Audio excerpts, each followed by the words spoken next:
Alrighty, folks, a lot coming up on today's show. Hunter Biden, crack addict, former crack addict, but it appears something is still ripping through his system because he just did a wild 3-hour interview. What does that say about the Democratic Party? Plus, we'll get to Stephen Colbert, the fallout from his firing, and a couple of actually quite important criminal cases. But first, we are celebrating a decade of the Daily Wire, 10 years of fighting the culture war and building something real. How are we celebrating? We are growing fast. More members, more shows, new voices like Isabel Brown, new documentaries like Journey to the UFC, the Joe Pyfer story premiering this Friday. Not just a fight doc, a blueprint for becoming unstoppable. From nothing to UFC stardom, through trauma, pain, no excuses. Our members get it all first. The announcements, the first looks, the full truth. No censorship or hidden agenda, just common sense and a community that actually has it. Don't sit this out. Celebrate a decade of the Daily Wire. Go to dailywireplus.com and join today. Okay, so the big story of the day is Hunter Biden. He's back. Now, why does that matter? There are a couple of reasons it matters. One is that Hunter Biden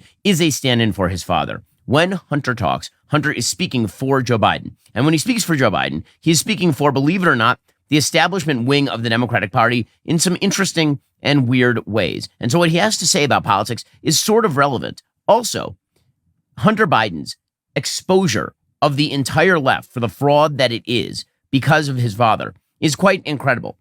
And it is worthwhile to remember that Hunter Biden, along with Joe Biden, was part of that inner coterie of people surrounding Joe who knew that Joe was unhealthy, mentally unwell, and all the rest, and who left him in place because they were essentially playing at the presidency. This is something that Jake Tapper and Alex Thompson have reported in their book, Original Sin, talking about who was the actual president of the United States for several years. So when you listen to Hunter, you should understand Hunter Biden was at least partially the actual president of the United States for several years, and so that makes this interview important. So we begin this interview, discussing this interview, with his thoughts on the election. So first he says, the reason that his dad completely collapsed as a human during that debate with Donald Trump, the most famous debate now in modern American history, the reason for that is because he says that his father was on Ambien. I know exactly what happened in that debate. He flew around the world, basically, the mileage that he could have flown around the world 3 times. Yeah. He's 81 years old. He's tired as they give him Ambien to be able to sleep. He gets up on the stage, and he looks like he's a deer in the headlights. And it feeds into every story that anybody wants to tell.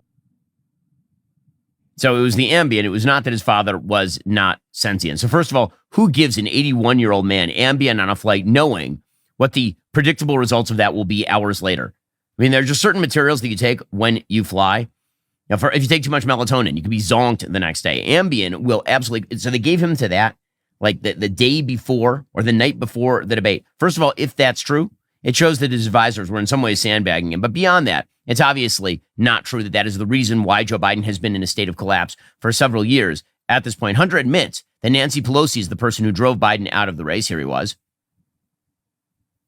You know who did not want Kamala Harris to be president and did not want her to be the nominee? Nancy Pelosi didn't want her to be. None of Nancy Pelosi's people wanted her to be. They wanted an open convention. They wanted a floor fight. They wanted I don't know what the hell they wanted, but they wanted to be the ones to anoint whoever they were going to anoint to become the next president of the United States. Who do you think that would have been? I don't know. I really don't know. I don't have any idea. All I know is that they definitely did not want Kamala Harris. And again, which undermined her, which undermined the campaign. And look at Hunter trying to defend Kamala right there, saying it wasn't her fault that she lost. It was Pelosi who drove Biden out of the race. He also took some side swipes at people like George Clooney and David Axelrod and the Pod Save America bros, basically saying all of these people, you know, they threw Joe Biden out of the race. They shouldn't have. Okay, so a lot of this is defensive play from Hunter, who, again, was the actual president, along with Jill, probably, of the country for several years. And predictably, he's pissed about it. And you know what George Clooney did? Because he sat down, I guess, because he was like given the blessing by the Obama team or the Obama people and whoever else, and David Axelrod and whoever the else, is to go, okay, yeah, you know what? We are going to insert our judgment over yours. Me and James Carville, who hasn't run a race in 40 years, and David Axelrod, who had one success in his political life, and that was Barack Obama. And that was because of Barack Obama, not because of David Axelrod. And David Plouffe, and all of these guys, and the Pod Save America guys, who were junior speechwriters on Barack Obama's Senate staff who have been dining out on the relationship with him for years, making millions of dollars. The Anita Dunns of the world, who's made $40-50 million off the Democratic Party. Him and everybody around him. I don't have to be nice. Number one, I agree with Quentin Tarantino. George Clooney is not an actor. He is I don't know what he is. He's a brand. And by the way, and God bless him. You know what? He supposedly treats his friends really well. You know what I mean? Buys them things. And he's got a really great place in Lake Como. And he's great friends with Barack Obama. What do you have to do with anything? Why do I have to listen to you? What right do you have to step on a man who's given 52 years of his life to the service of this country and decide that you, George Clooney, are going to take out basically a full-page ad in the New York Times to undermine the president at a time in which, by the way, what do people care about the most? Yeah, so I'm just going to point out here that Hunter Biden would make a better 2028 candidate than Joe Biden made a 2024 candidate. I'm here for him dunking on all of his erstwhile Democratic friends. Hunter, of course, took the opportunity also to defend himself against charges that, for example, his art business was a scam on behalf of the Biden family, which it pretty clearly was. No one buys Hunter Biden finger paintings these days for $500,000 a pop. You know how many stories the New York Times wrote about my art? How many? I don't know, like a dozen? To what end? Mm-hmm. I mean, really, to what end? I mean, at the time that they were writing about my art, Jared Kushner was in Saudi Arabia after being the head of the Middle Eastern Policy Group for the White House and covering for the leader of Saudi Arabia in the murder of Khashoggi, collecting $2.1 billion investment. When he was doing that, and they were selling golden sneakers and Bibles to people off their donor list, the New York Times was still writing stories about the legitimacy of me deciding that I wanted to be a painter or not. Well, I mean, there was an election going on, as you may have noticed, and the fact is that the president of the United States, many people suspected, was the beneficiary of these sort of strange coincidences around the sales of your pseudo art. More from this insane interview with Hunter Biden in just a moment. First, the Trump administration is doing an awful lot of hard work right now, moving the big, beautiful bill forward, foreign policy, all the rest, but there's a lot of chaos out there, and it's difficult for them to take into account your personal finances when they're trying to right the country's wrongs. You have to do that. And that's why I recently bought more gold myself from Birch Gold. Over the past 12 months, gold's value has surged by 40%, driven by central banks purchasing record quantities and global instability reaching levels not seen in decades. Luckily, Birch Gold has made owning physical gold remarkably straightforward, allowing you to easily convert existing retirement accounts like IRAs or 401ks into tax-sheltered gold IRAs, or simply purchase gold for secure home storage. It's a really easy process. When I went to buy gold, I simply called them up. I walked through all of my questions. I got their advice. And then I was able to just get what I needed. Just text my name, Ben, to 989898. Birch Gold will send you a free info kit on gold. There's no obligation, with only useful information. An A+ rating with the Better Business Bureau. Tens of thousands of happy customers, including me. Take control of protecting your savings today with my friends over at Birch Gold. Text the word Ben to 989898. Also, summer is here, and nothing beats firing up that grill with family and friends. But here's something that is, at the very least, very surprising. Over 85% of grass-fed beef in U.S. stores is actually imported. That meat on your barbecue, it could be from anywhere. Questionable safety standards, hidden additives you can't even pronounce. And that is why my producers have switched over to GoodRanchers.com for all of their summer grilling. Every single cut, beef, chicken, pork, 100% American sourced, born and raised right here on local family farms. No antibiotics ever, no added hormones, no seed oils, just pure, clean meat that tastes incredible on the grill. Here's the best part. It's delivered straight to your door, so no more last-minute grocery runs when you are prepping for that weekend cookout. My producers, again, have been eating the Good Ranchers, like, a lot. And not only that, producer Savvy has basically been feeding her chunky toddler, Mikey, twice a week on Good Ranchers, which is why that kid is a beast. He's like a middle linebacker for the Chicago Bears. With summer grilling season in full swing, use my code BEN to get $40 off. Plus, get your pick of free meat for life when you subscribe to any Good Ranchers box. That's free Wagyu burgers, hot dogs, bacon, or chicken wings in every box for life with your subscription. Again, just go to GoodRanchers.com, use promo code BEN at checkout to get an extra $40 off and free meat for life, because the moments that matter deserve meat that's made right and raised in America. Good Ranchers, American meat delivered. Hunter Biden also suggested that he was totally qualified to be on Burisma's board. Again, one of the kind of seamy realities about the last election cycle is some of it was about Joe Biden's age. A lot of it was about a widespread perception, correct, of the Biden family's absolutely deep and abiding corruption. Here is Hunter now denying that he had been put on the board of Burisma for any political reason, which of course is absolutely ridiculous. He had no experience in the energy sector. He couldn't point out Ukraine on a map, and suddenly he was on the board of a Ukrainian energy firm. A lot of it had to do with money, 100%. You know, I had an organization that was willing to pay me for a service that I was 100% qualified to do. I went to Yale Law School. I served on dozens of boards before this. I was an expert in corporate governance. I have a encyclopedic knowledge of the region. I had served on a major infrastructure company's board and had done work in global aid relief throughout the entire world and had an enormous list of connections of my own. And I was qualified to be on that board. So actually, he was doing it, because he was really good at it. It had nothing to do with his last name being Biden. By the way, that's a reversal for Hunter, who openly admitted a few years ago that he would not have been on the Burisma board except for the fact that his last name was Biden. The last part of this particular interview, the sort of Hunter Biden defending himself, that got amusing when he started making the argument that crack is somehow safer than alcohol, which is a hell of an argument here. Does crack cocaine make you act any differently? No. Is it safer than alcohol? Probably. People think of crack as being dirty. It's the exact opposite. When you make crack, what you're doing is you're burning off all the impurities so that it combines with the sodium bicarbonate, which makes it smokable. I think this is the prelude to Hunter Biden's version of Breaking Bad, where he actually goes and starts distributing again. I love that he's making this argument, but put all this aside. Put the Biden administration aside for a second. Put aside the inherent corruption, the fact that Joe Biden was dead for several years and that his family was essentially running the government. Put all of that aside.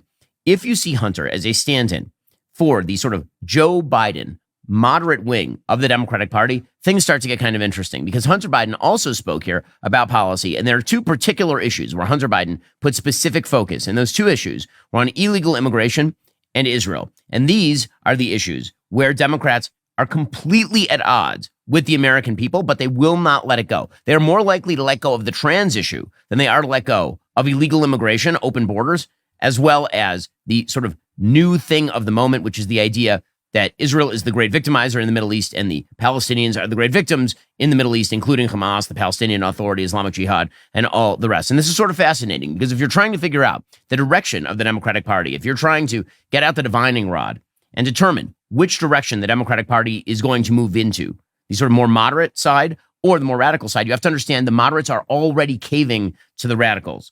They're already caving to the radicals. They may separate off from the trans stuff because it's been so wildly unsuccessful for them, but the root cause of the Democratic Party is a belief that America is a great victimizer in the world. America's allies are great victimizers in the world.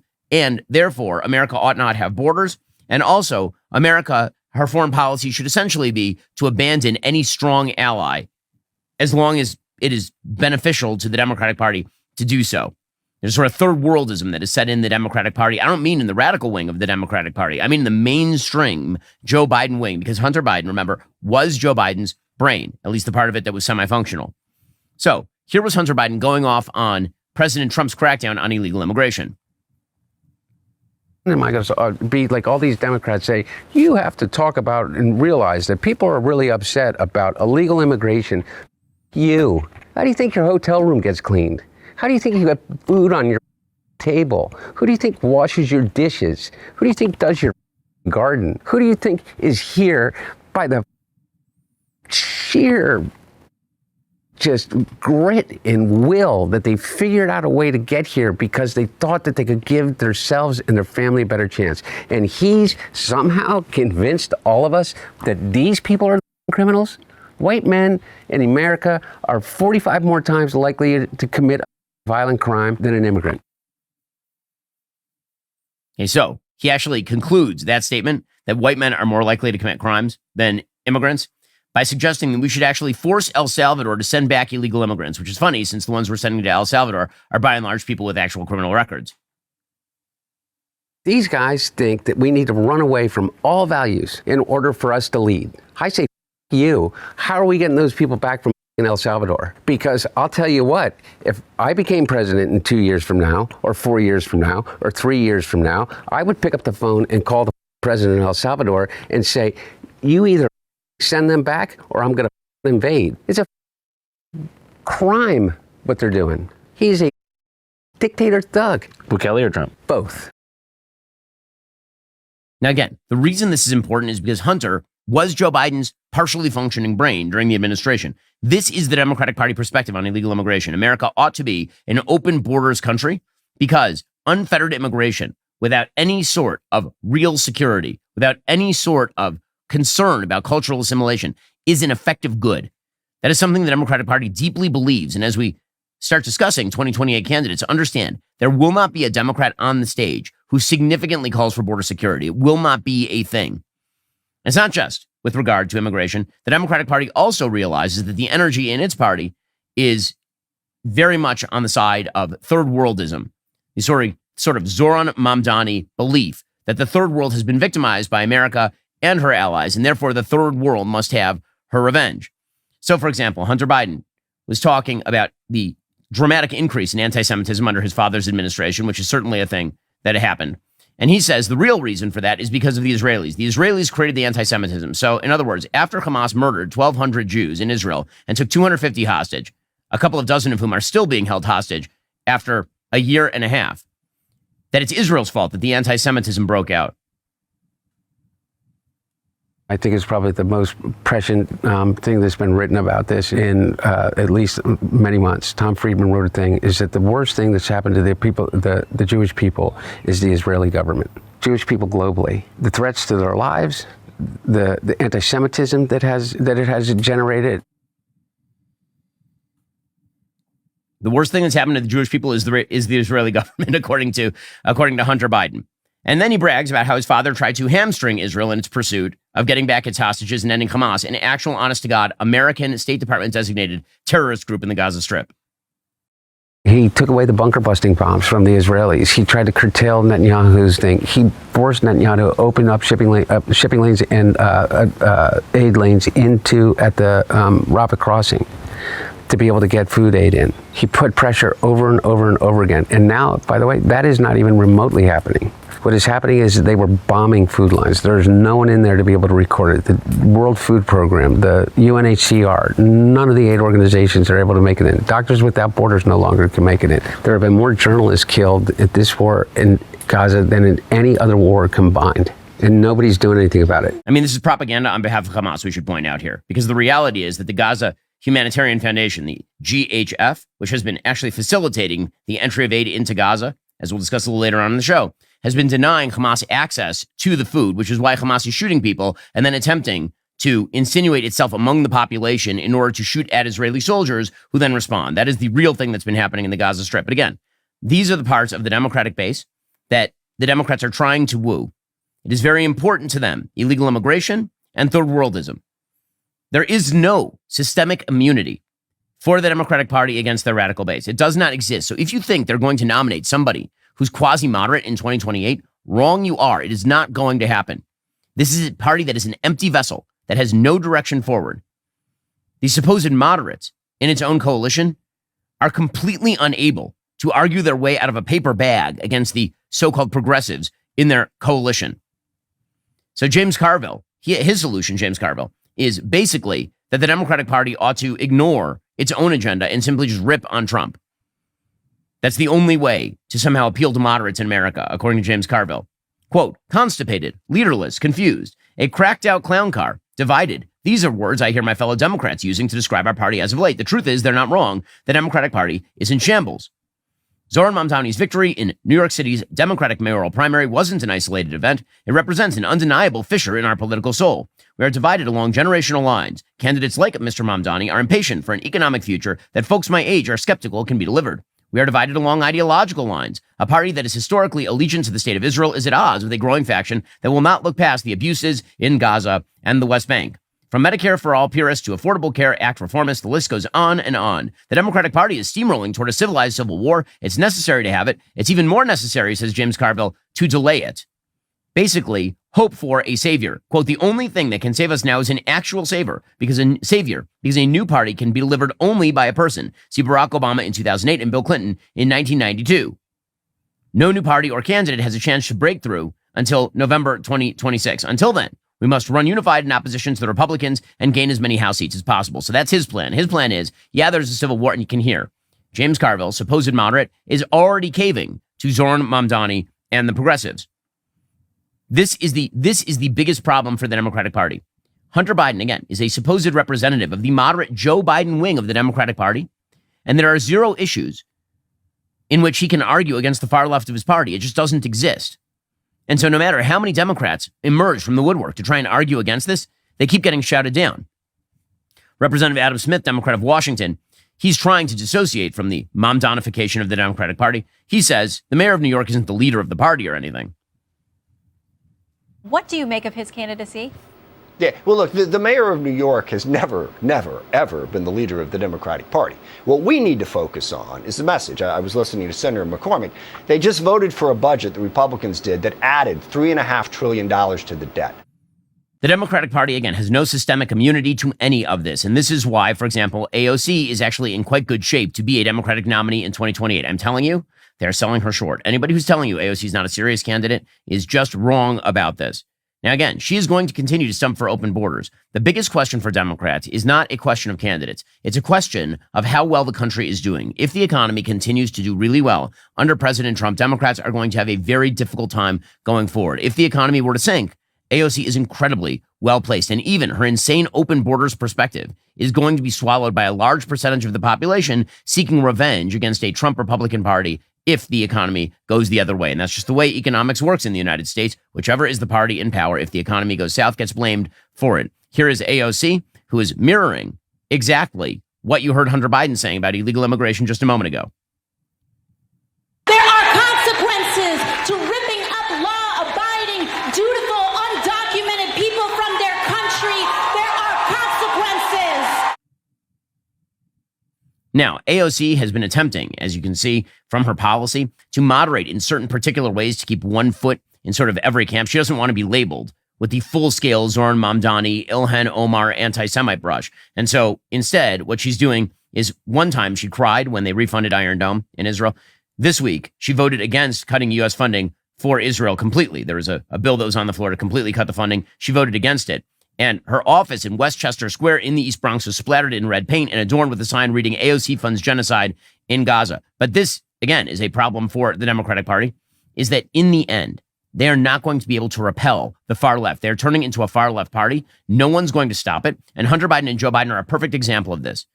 They were the decaying brand of a supposedly moderate Democratic Party that will not and does not have the stones to actually fend off the far left brand of the Democratic Party. That is the direction the Democratic Party is going to move. And that's the most interesting thing about what Hunter Biden has to say. All of these sort of revenge tactics on former Democrats and Democratic advisors, I'm here for that. It's fun. But the most interesting thing about Hunter Biden and what he's saying is that he is saying the quiet part out loud. Joe Biden wanted open borders. Joe Biden likes third worldism. And that was the supposed moderate in the Democratic Party. Already coming up, Stephen Colbert is on his way out, and he's quite bitter about it. But first, I always assumed that restless sleep was inevitable. Night after night, tossing, turning, waking up with the aching back. I'd convinced myself that's how sleep was supposed to be. And honestly, when I'm on the road, it still is. And then at home, I've got Helix Sleep. Everything changed. It's truly been transformative for my sleep quality. I easily fall asleep in minutes, even when, there's a lot going on in my life. What makes Helix different, they're not just selling you some sort of random mattress. They match you with the perfect mattress for your body and sleep style. Whether you're a side sleeper, back sleeper, or somewhere in between, they've got you covered. They make it so simple to get your best night's sleep every night. All you have to do is take their sleep quiz, get matched with a custom mattress based on your body type and sleep preferences. And trust me, when you find the right match, you'll wonder how you ever slept on anything else. The process is super simple. You just go on their website. I did this. And then I told them exactly how I sleep. The mattress came made just for me. Everything else in your life is personalized. Why not the thing you're spending 8 hours a night on? Helix is offering an incredible sale for my listeners right now. Visit helixsleep.com/Ben. Get 27% off site-wide. That's helixsleep.com/Ben for 27% off site-wide. Make sure you enter our show name after checkout so they know we sent you. Again, just visit helixsleep.com/Ben for this exclusive offer. Also, when budgets are stretched thin, Kickoff offers a smart path to genuine credit building without the burden of costly credit card balances. No credit check required, no interest charges, only $5 monthly, and it can actually boost your score quickly. With clear, budget-friendly plans beginning at only $5 a month, no surprise charges, and zero interest rates, Kickoff helps you win big on the credit front. It's straightforward. You make timely payments, Credit agencies notice positive habits, and your credit can improve very quickly. Users with credit under 600 grew an average of 84 points in their first year with on-time payments. Plus, with over 1 million users and hundreds of thousands of positive reviews, there's a reason why Kickoff is the #1 credit builder on the App Store. Producer Jake has mentioned it's very easy to get signed up. It's a very easy process. You sign up in minutes from your phone, no credit check, cancel anytime. Start building credit with Kickoff today. You can get your first month for as little as $1. That's 80% off the normal price when you go to getkickoff.com/Shapiro today. That's kickoff without the C. Get KIKOFF.com/Shapiro. Must sign up via getkickoff.com/Shapiro to activate offer. Offer applies to new Kickoff customers first month only. Subject to approval. Offer subject to change. Average first-year credit score impact of plus 84 points. Vantage score 3.0 between January 2023 and January 2024 for Kickoff credit account users who started with a score below 600, who paid on time, and who had no delinquencies or collections added to their credit profile during the period. Late payments may negatively impact your credit score. Individual results may vary. Okay, meanwhile, the fallout from the Stephen Colbert firing continues. Stephen Colbert shed extremely salty tears yesterday. He's on CBS, and the only way you're going to hear about it is on this show, because no one actually watches Stephen Colbert's show. And he launched into the person who's been paying him $15-20 million a year.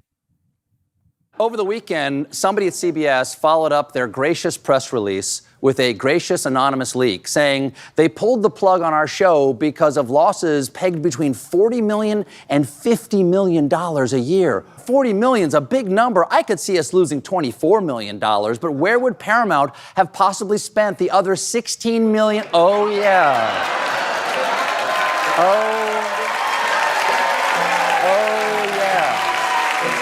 I'll call you like that.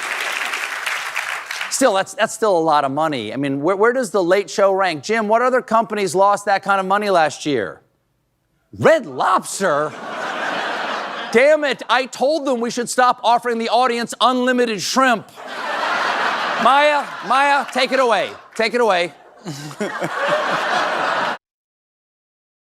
There's no laugh anywhere in sight, anywhere there. And they're still wondering why Stephen Colbert was canceled. I love the fact that he can't even deny that his show lost that much money. He has to somehow just yell at his employer for paying a settlement with President Trump over the 60 Minutes botchery with Kamala Harris. Colbert then spent some time telling President Trump to go F himself, which of course is exactly how Stephen Colbert brought himself to this point. He turned into late night televangelism for left-wing nonsense. That is how. There has yet to be it is a Sahara desert of laughs over at the Stephen Colbert show, which is why he was canceled. Here are some more not laugh lines. With those numbers, I gotta say, it makes sense we'd be canceled. I get it, guys. And thanks again, okay? Thanks again to the network. In a completely unrelated story, on Friday, Donald Trump posted, "I absolutely love that Colbert got fired. His talent was even less than his ratings." How dare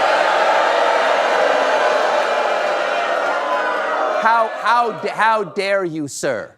Would an untalented man be able to compose the following satirical witticism? Go f*** yourself.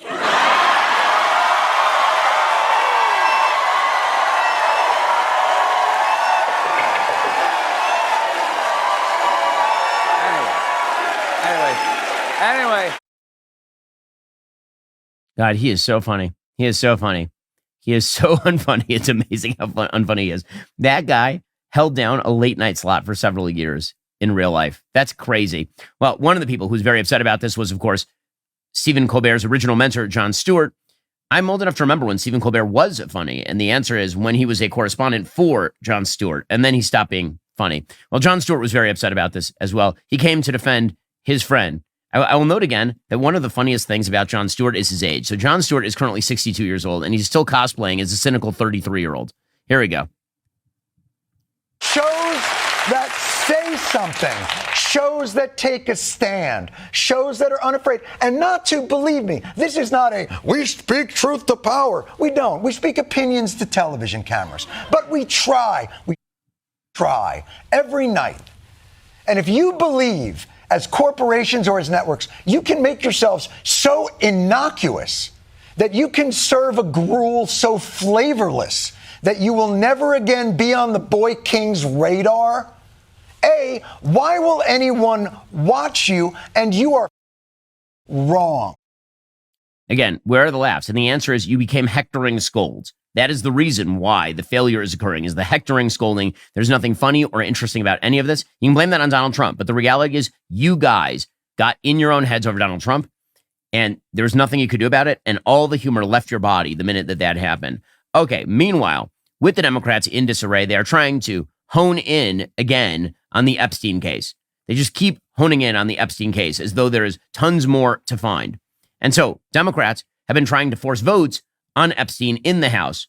The House Republicans keep saying, listen, just give the DOJ time or the AG time to release what it is that they can. This idea that Congress has to pass some sort of resolution to pry the Epstein files free. First of all, an enormous number of the Epstein files are under court seal.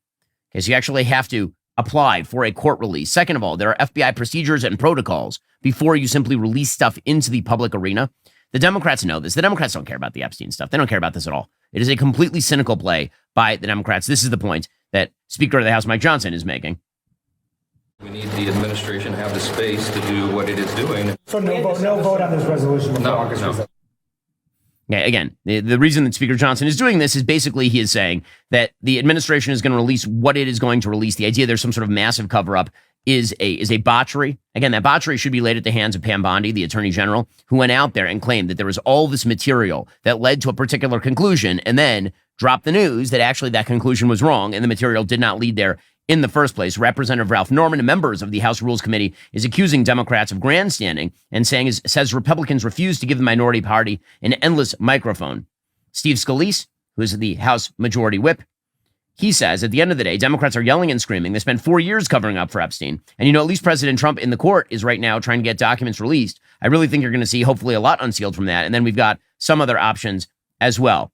In fact, if you're worried about the Trump administration not taking the Epstein file stuff seriously, then why is the Deputy AG seeking a meeting with Ghislaine Maxwell, according to Axios? Deputy Attorney General Todd Blanche announced today he is seeking a meeting with Ghislaine Maxwell. Blanche said in a social media post, Pam Bondi instructed him to contact Maxwell's team, which he has done. He intends to meet with Maxwell soon. He said, no one is above the law. No lead is off limits. Now, remember, the FBI and the DOJ, they have already reviewed all of this material. It is highly unlikely that Ghislaine Maxwell is going to say anything now that she hasn't said before, at least that has any sort of credibility. Now, she is a sex criminal. We should remember this. And so it is quite plausible that she is now going to start offering all sorts of unspecified or unverifiable allegations in order to muddy the waters. This is one of the problems with talking to criminals. They tend to be criminals. However, is it worthwhile to talk with her? Sure. I mean, first of all, I assume there were many interviews with Ghislaine Maxwell before her trial.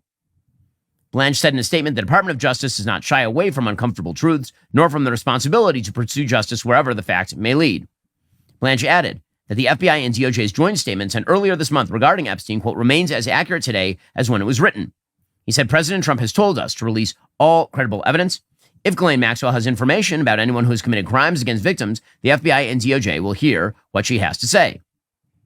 Her attorney, of course, has said that the discussions are underway and that Ghislaine will always testify truthfully, and added, we are grateful to President Trump for his commitment to uncovering the truth in this case. Now, again, Maxwell is trying to wiggle her way free of all of the charges that were filed against her. She was found guilty in 2021 of sex trafficking and other charges, is currently serving a 20-year prison sentence in the state of Florida. There have even been calls to free her. And Ghislaine Maxwell knows this. Ghislaine Maxwell for sure knows that if she can offer enough sort of bait, it's possible that there will be people who call for her release, that she will be the great heroine of the story somehow, despite having been Epstein's girlfriend who was convicted of sex trafficking on behalf of Epstein. And criminals are very good at suckering people, and this is just another example of that. Okay, so Democrats, of course, are pushing this incredibly hard. What's fascinating is which Republicans are also pushing this incredibly hard. Because the question there is, what is the agenda? Do they actually believe Trump is complicit in a cover-up? If so, they should just say so out loud. This is the part that nobody will ask them. Do they think Donald Trump is covering the Epstein stuff up? If they think Donald Trump is covering the Epstein stuff up, will someone not ask them? I'm asking right now.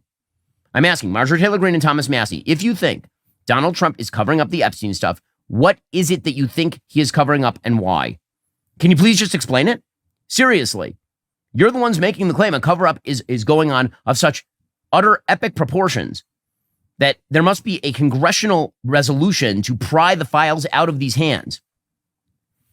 Thomas Massie was walking onto the House floor with a binder labeled the Epstein Files phase 2 and the bill number of a resolution he is co-sponsoring with gadfly Ro Khanna, who's attempting to get attention, obviously, for a 2028 run. Massey said the Epstein bill resolution is non-binding, so it's kind of fake. The resolution I have with Khanna would be binding on the president. So what is it that he thinks that Trump is hiding? And why, if you are a loyal Trumpist Republican, somebody who believes the president ought to succeed, are you doing this? Why are you fostering a conspiracy theory about Trump? Forget about Epstein, a conspiracy theory about a Trump cover-up that Democrats are currently pushing for political gain. That is the thing that is happening right now. Marjorie Taylor Greene is doing the same thing. She put out a tweet. If you tell the base of people who support you of deep state treasonous crimes, election interference, blackmail, and rich, powerful, elite, evil cabals, you must take down every enemy of the people. If not, the base will turn and there's no going back. Dangling bits of red meat no longer satisfied. They want the whole steak dinner and will accept nothing else. Okay, fine. So why do you think he's not giving you the so-called steak dinner, Representative Greene? Really? Like, what is your theory of the case? I would love to hear your theory of the case. Okay, let's be clear again on what Pseudo MAGA is doing here. I'm calling them Pseudo MAGA because Trump is the decider of MAGA. He is the person who created MAGA. He's the builder of MAGA. He's the definer of MAGA. Pseudo MAGA are people who claim to speak on behalf of the MAGA movement, who represent a tiny sliver of the people who voted for Donald Trump. What are they actually attempting to do? What they are actually attempting to do, again, is seize control of the supposed MAGA movement from the only person who founded it and created it, Donald J. Trump. That is what is happening right now. They don't like Trump's policy in the Middle East. They don't like Trump's policy on Ukraine. They don't like some of Trump's domestic policy. And so what they are attempting to do is shift allegiances away from Trump and to some sort of bizarre agglomeration of isolationism and gigantic government subsidization scheme.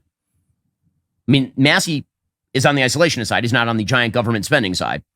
Greene seems to be on the side of both. But whatever the case is, there's clearly an attempt to attack Trump here. Why the attacks on Trump? That's the question I'm asking. Go after Epstein all you want. That's fine. But you are accusing Trump of a cover-up.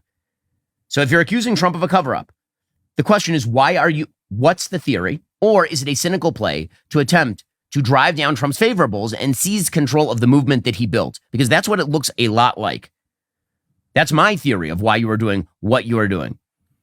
Because I don't believe you that you are doing this in the name of quote-unquote transparency. Because if you were doing this in the name of quote-unquote transparency, then presumably when House Republicans were in control, because they've been in control of the House for a bit here, you would have been fostering resolutions on the release of Epstein files under Joe Biden, which I don't recall you doing. Beyond that, again, why are you, the argument you're making is that Trump and team are covering up the Epstein stuff.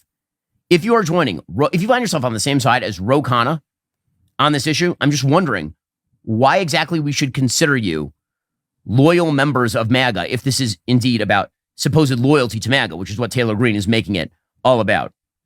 Alrighty, in just 1 second, I want to get into a couple of major criminal cases that are actually quite fascinating because they underscore why MAGA is popular and why there is a feeling abroad in the United States that there's a movement to free criminals from prison. Alrighty, meanwhile, a couple of stories about criminal cases that really underscore why the MAGA movement exists. So, a federal judge has now sentenced former Louisville, Kentucky police detective Brett Hankison to nearly 3 years in prison for his role in the botched 2020 raid during which Breonna Taylor was fatally shot. This is according to the Wall Street Journal. Hankison was convicted in 2024 of civil rights abuse after blindly firing 10 shots through Taylor's home during the raid. His shots did not strike Taylor. They did not strike any of the neighbors. He had faced a maximum of life in prison. Okay, so the Justice Department under President Trump asked for a one-day prison sentence, basically saying this conviction is bull and he never should have been convicted in the first place. Instead, the U.S. District Court Judge, Rebecca Grady Jennings, sentenced him to 33 months. Now, again, that is less than the guidelines sentencing range, but it is a reflection of how insane our criminal justice system became in the aftermath of Black Lives Matter summer that Hankison was ever convicted in the first place. For those who don't remember the Breonna Taylor case, basically, the Breonna Taylor case was about a 26-year-old emergency medical technician who was in an apartment with her boyfriend, and her boyfriend believed the police were intruders because there was a no-knock warrant that was issued. They did, in fact, knock at the door because there was suspicion that drug activity was going on from this apartment. They knocked. The boyfriend fired a shot with a handgun through the door, hitting one of the officers in the leg, and then the police responded by firing more than 30 rounds, several of which hit and killed Taylor. Hankison did not fire any of the shots that killed Breonna Taylor. Did not fire any of those shots. So what was the conviction on the basis of? Well, Actually, he was indicted on state charges for felony wanton endangerment in 2020 and was acquitted. And the federal government under Joe Biden brought a civil rights violation case against this police officer, Brett Hankison, under Section 242 of Title 18, which is depriving a person of their rights under the color of law. Okay, now, typically, you have to willfully do that. That is like if you arrest somebody while you're a cop and you know that that person is innocent and you arrest them and then you abuse them, that is a civil rights violation under Section 242 of Title 18. There has to be a willfulness component here.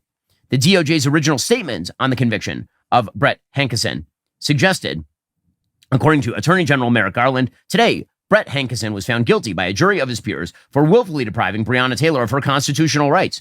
His use of deadly force was unlawful and put Ms. Taylor in harm's way. This verdict is an important step toward accountability for the violation of Breonna Taylor's civil rights, but justice for the loss of Ms. Taylor is a task that exceeds human capacity.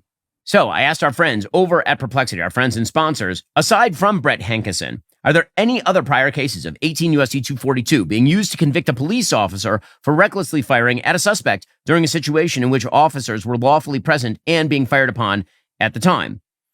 And Perplexity notes that courts have recognized reckless disregard of a constitutional right, which is the question here, can meet the willingness requirement in some contexts, but this is not always uniformly applied. And then it cites several cases, Perplexity, in which there was no actual use of 18 U.S. Code 242 to prosecute. And that includes, for example, the Amadou Diallo case, in which officers fired 41 shots at an unarmed individual believing he was a threat. Prosecutors concluded there was insufficient evidence of specific intent to violate rights, so no civil rights violation there. Kent State shooting, where National Guardsmen fired into the crowd after being surrounded and pelted with rocks. The court found that there was no willful intent necessary to fulfill 18 U.S. Code 242. In U.S. versus Bradley, an officer fired at a fleeing suspect after a misunderstood traffic incident, and a conviction under 242 was upheld on the theory of reckless disregard of rights, but that situation did not include the officers being fired upon.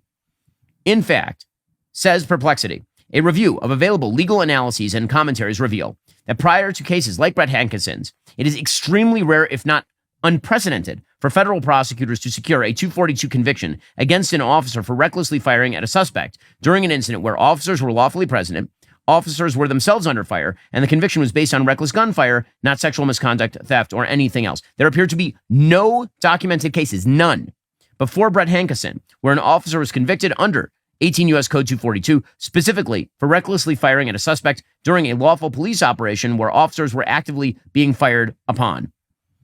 Okay, that's how insane this case was. So again, according to the evidence at the trial, officers knocked on Taylor's door. It's a no-knock warrant, but they knocked. Okay, there's a major contention at the trial originally that there was no knock. There was a knock. They knocked on the door. They announced themselves as the cops. No one answered the door. The officers saw no indication anyone in the home was awake or had heard the announcement because there was no response. They rammed the door open. Taylor's boyfriend, believing that there were intruders, even though they had clearly announced themselves, fired his handgun at the officers, and then they fired back. And when they fired back, he had put Breonna Taylor in harm's way, and Breonna Taylor was killed. Hankison, who was convicted, was not one of the officers who fired from the doorway. He fired separately from the side of the building through a sliding glass door and a bedroom window, both of which were covered with closed blinds and curtains. Evidence shows that many of the shots passed through Taylor's apartment and didn't hit anybody else. So this person ended up being convicted by the Joe Biden DOJ. It's an absurd case. An absurd case. I've never even heard of a case in which an officer was convicted of a civil rights violation for firing during an actual firefight with a suspect in which officers were lawfully present and the alleged victims in the neighboring apartments were not hit. Where is the willfulness component of this? And the answer is it didn't exist, but it reminds you of exactly how insane our entire law enforcement system went in the aftermath of Black Lives Summer, which is why MAGA existed. It is why the second phase of MAGA existed, was because of stuff like that. Meanwhile, the left's dedication to letting truly awful criminals out of prison continues apace. One of the big stories that is breaking today is that a man who was convicted in the murder of a 6-year-old first grader named Etan Patz is now going to have to be retried or released according to an appeals court. According to the Wall Street Journal, a New York federal appellate court overturned the conviction of the man found guilty in the 1979 kidnapping and killing of 6-year-old Etan Patz, bringing back to the spotlight a case that drew national attention and changed the way missing children cases are handled. Pedro Hernandez is a former bodega store worker who was convicted and sentenced to 25 years to life in prison Why? Well, in 2017, he confessed to police. He lured Etan into the store's basement, strangled him, and disposed of the body back in 1979. The reason this was such a big case at the time is because this is the first child ever to appear on those missing milk cartons. On Monday, a 3-judge panel for the Second U.S. Circuit Court of Appeals ruled the jury from Hernandez's trial received instructions that would have unquestionably impacted its deliberations. So what exactly happened? Well, the story is this. Etan, a first grader, disappeared while walking alone for the first time to his school bus stop in the Manhattan neighborhood of Soho on the morning of May 25th, 1979, and he was never found. He became one of the first missing kids to appear on a milk carton. May 25th, which is when he was abducted, is now known as National Missing Children's Day. 3 decades later, in 2012, police arrived at the New Jersey home of Hernandez following a tip from his own brother-in-law. Hernandez confessed to police after about 7 hours of questioning without being given his Miranda warnings, which inform suspects about their rights, such as the right to a lawyer. According to Monday's ruling, immediately afterwards, Hernandez signed a Miranda waiver, and detectives asked him to, quote, tell us again exactly what you just told us before. So Hernandez's defense lawyers argued he had given a false confession, and it was because of the police, his mental illness, his low IQ. During questioning, he took his medication, including a fentanyl patch. He told the police he had been diagnosed with schizophrenia, bipolar, other mental illnesses. His first trial was in 2015, mistrial. Second trial ended in February 2017 with a unanimous guilty verdict on charges of murder and kidnapping. So what was the issue here? Well, the issue was that during the second trial, the jury sent the judge a few different notes focused on the confessions. In the third one, the jury asked, if it found Hernandez's confession without the Miranda warning was not voluntary, would later confessions have to be disregarded? The judge told the jury the answer is no, and so that is wrong. That is wrong as a matter of law. However, the basic question here is whether Hernandez was pressured into his original confession or whether he was just talking to the cops. This has happened in prior cases, and the Supreme Court has ruled on this. If the cops come to your house and you confess to a crime, and they haven't read you your Miranda rights yet, and then they read you your Miranda rights, and then you reconfess to the crime, if you did the original confession voluntarily, that's not a problem. Okay, so that was the question in this particular case. The notion that he was compelled to testify to the cops without his Miranda warnings, and then later they read him the Miranda warnings and had him re-up, and that was one of the issues in the trial, but it's not clear that the jury actually found that that's what was going on. Beyond that, we should point out that the original Miranda ruling is deeply flawed. The original Miranda ruling, which suggests that the only way to enforce the Fifth Amendment is to let criminals out of prison for having done crimes, is wrong. There are many other ways you can punish officers for failing to take account of the rights of suspects, but letting criminals wander the streets because the officers did a bad job questioning the suspect turns out is a terrible idea. One way that you could do this would be to, for example, fire officers who are found to have committed violations of the law in their questioning, to fine police departments. There are lots of things you could do. Miranda is a very, very badly decided decision by the Supreme Court. But even putting that aside, the bottom line is that it is this sort of case that leads people to believe in the law and order aspect of the MAGA platform, which is very real. Again, it's insane this person is going to be released onto the streets, presumably, barring some sort of serious retrial. Meanwhile, in other law enforcement news, the Trump administration on Monday released more than 230,000 pages of documents on the assassination of the Reverend Martin Luther King Jr. This had been one of the pledges of President Trump during the campaign, was to release a lot of information on, for example, the RFK assassination, the JFK assassination, MLK, and also Epstein. And the big issue with Epstein is that there are still people who are alive and kicking who are presumably mentioned in the Epstein files without criminal evidence that they actually did anything criminally wrong. Right? That is one of the things the FBI has to go through in determining what it can release, what it should release, and all the rest. The same thing really does not apply to the MLK assassination. Apparently, the family of MLK actually did not want some of the files released because they make MLK look not wonderful, because a lot of those files are not specifically about the assassination. They're about MLK's personal life, which, as biographers have noted, was quite troubled. Attorney General Mamdani said the American people deserve answers after the horrific assassination of one of our nation's great leaders. President Trump signed an executive order in January to release the documents. Unlike the JFK documents, Dr. King's files had never been digitized, and they sat collecting dust in facilities across the federal government for decades, according to Tulsi Gabbard's office. Among the files, the office said, were pages related to King's assassin James Earl Ray, including that Ray's former cellmate stated he discussed an alleged assassination plot with Ray. King's 2 surviving children, Martin Luther King Jr. III and Bernice A. King, asked those looking through the documents to do so with empathy, restraint, and respect for our family's continued grief. Again, the thing they're concerned about is that the FBI, which again was being run by J. Edgar Hoover at the time, had, quote, worked to discredit, dismantle, and destroy their father's reputation. Now, again, they have a theory that Ray was not the person who shot their father. all the evidence suggests that Ray shot Martin Luther King Jr. That is what the evidence suggests. The administration clearly is attempting to release as much as it can. And yes, of course, this has to do with a recommitment to transparency from the Trump administration in the aftermath of the Epstein hubbub. There's no question that that's one of the things that is happening here.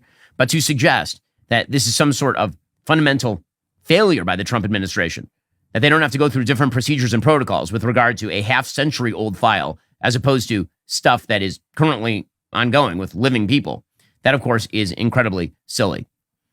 Okay, meanwhile, remember that time that we were told that the Trump administration was going to unleash the military in LA, fascists to take over, President Trump declaring himself emperor, and all the rest? Well, according to the Wall Street Journal, hundreds of Marines who were deployed to LA last month during protests over immigration enforcement will now withdraw from the city, according to the Pentagon. Defense Secretary Pete Hegseth has directed the redeployment of around 700 Marines from LA, according to Pentagon spokesman Sean Parnell. So much for the idea that the federal government is taking over LA, which was, of course, the big complaint of everybody ranging from Governor Gavin Newsom to Senator Alex Padilla of Los Angeles and California. The federal government said it deployed hundreds of Marines to LA to protect federal buildings in June. They have now withdrawn those Marines. Karen Bass then declared victory as though she was some sort of guerrilla insurgent. Quote, LA stands with our troops, which is why we are glad they are leaving. Weird take. Hot take. The Pentagon estimated their deployment would cost at least $134 million. And again, they were put there in order to defend ICE facilities from outside attack from rioters, which wouldn't have been necessary except for all of the insanity of a left wing dedicated to the proposition that open borders are the way America ought to do business. And meanwhile, in the Senate, John Thune is sort of stuck because Congress would like to adjourn. They would like to get to their summer recess. They want to go back, talk with their constituents, and also, yes, go on summer vacation. President Trump is saying you guys should stay in session until you actually approve some of my nominees. Senate Majority Leader Thune presumably would like to push that forward. He said, we're thinking about it. That's what he told Axios on Monday about President Trump's call to cancel all or part of the August break. He says we want to get as many noms through the pipeline as we can. But he said people are accustomed to going back. This is the time of year when they go back and interact with their constituents and talk about some of the things that we've gotten done. So, again, leadership would like for there to be an adjournment, obviously. President Trump would like for his nominees to get through. Democrats have been holding up those nominees in extraordinary ways. And meanwhile, in Democratic Party news, we were talking a little bit earlier about the 2028 nomination process. There are a lot of Democrats, and when I say a lot, I mean 7, who are very interested in Pete Buttigieg as a 2028 nominee. I fail to understand precisely why. Aside from being a gay mayor of South Bend, Indiana, where he wasn't particularly good at his job, then running for president where he got shellacked, and then becoming a terrible Secretary of Transportation, what are his sterling credentials that make people so interested in Pete Buttigieg? Well, now there's a story from the New York Post that certainly throws a crimp into his plans for a presidential run in 2028. According to the New York Post, former Transportation Secretary Pete Buttigieg failed to replace outdated air traffic control systems while in office. Instead, his agency shelled out tens of billions of dollars on a DEI agenda, according to federal spending records and airline industry insiders. In one meeting, Buttigieg told industry executives air traffic control upgrades would just allow them to fly more planes, and so why would that be in his interest? That's a weird take. Why would it be in the interest of the Department of Transportation to facilitate the flying of more planes? I feel like that's the actual job. But apparently Buttigieg didn't think that was the job. What his department was really interested in was handing out hundreds of diversity, equity, and inclusion grants, totaling more than $80 billion over 4 years, at least half of the DOT's entire budget for a typical fiscal year. That's insane. That's totally crazy. He was definitely pushing an agenda, an air industry official said, noting that the transportation secretary had little to no interest and took definitely zero action toward air traffic control modernization. So basically, instead of spending any money on the stuff that you're supposed to do at the DOT, he yelled at the airlines, didn't visit wreck sites, and spent all of the money on DEI nonsense.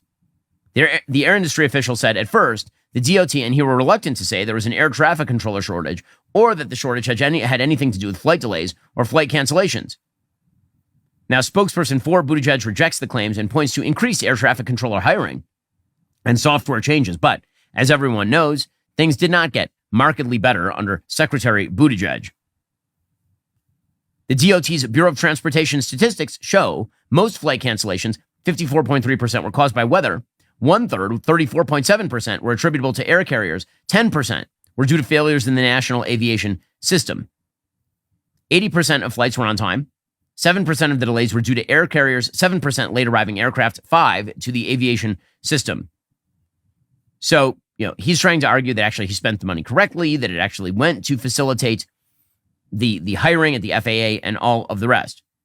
However, in an urgent letter to Buttigieg's DOT in April 2024, according to the Post, Air Industry Trade Association officials warned at the current rate of their hiring, it could take as long as 90 years for the FAA to reach its targeted staffing levels in some of the critical New York air traffic control centers.